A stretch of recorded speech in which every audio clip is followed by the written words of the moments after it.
Well, you've gotten through chapter 2 of the awe of God, and I want to strongly caution you. Don't allow these short 3-minute videos to replace the time that you read and the time that you go through the 5 P's, because that is designed to really get the message into you, and this is designed to bring it a little deeper. Now, I'm going to make a statement here that's so powerful. There is a huge difference between the spirit of fear and the fear of the Lord.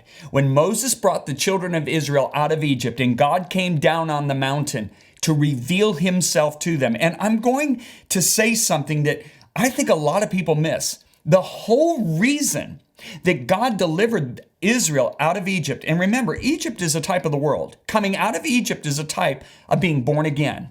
Okay? The whole reason that God delivered the people of Israel out of Egypt, it's found in Exodus 19, verses 3 and 4.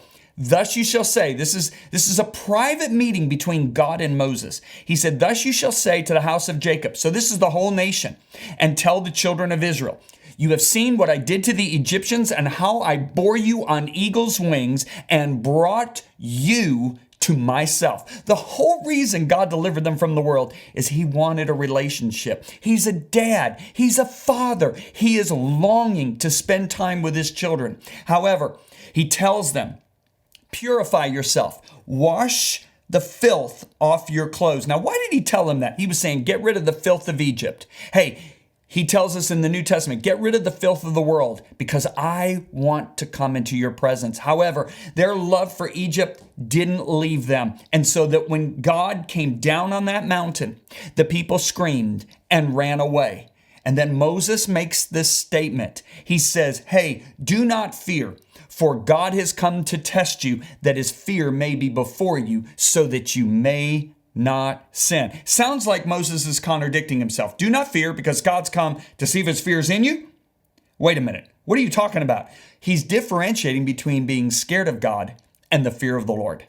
The person that's scared of God has something to hide. What does Adam do when he sins? He hides from the presence of the Lord. But you can't do it because Hebrews 4 says that there's no created being that is not in full view of God. And so Adam tries to hide. And this is what happens when people disobey and lose the fear of the Lord, is they try to hide from God. And we'll talk about that in a later chapter. However, what you need to recognize is that God came to see if his holy fear was in them. Now, when someone fears God, they're actually scared of being away from God.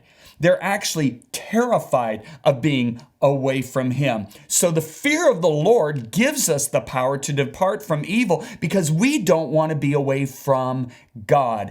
Jesus made this statement in the New Testament. In Luke chapter 12, he said, dear friends, don't be afraid of those who want to kill your body. They can't do anything more to you than that. But I'll tell you who to fear. Fear God. Jesus said that. Fear God. He talks about our value to God, and then he says, the very hairs on our head are numbered, so don't be afraid. So right there, Jesus, in those few verses, differentiates between the fear of God and being afraid of God. So here we see Moses doing it, we see Jesus doing it, and so what I have to say to you is this. The holy fear of God is not to be terrified of God and withdrawing from him. It actually has a drawing effect. It makes you want to be closer to God. And we will see this as we continue our journey.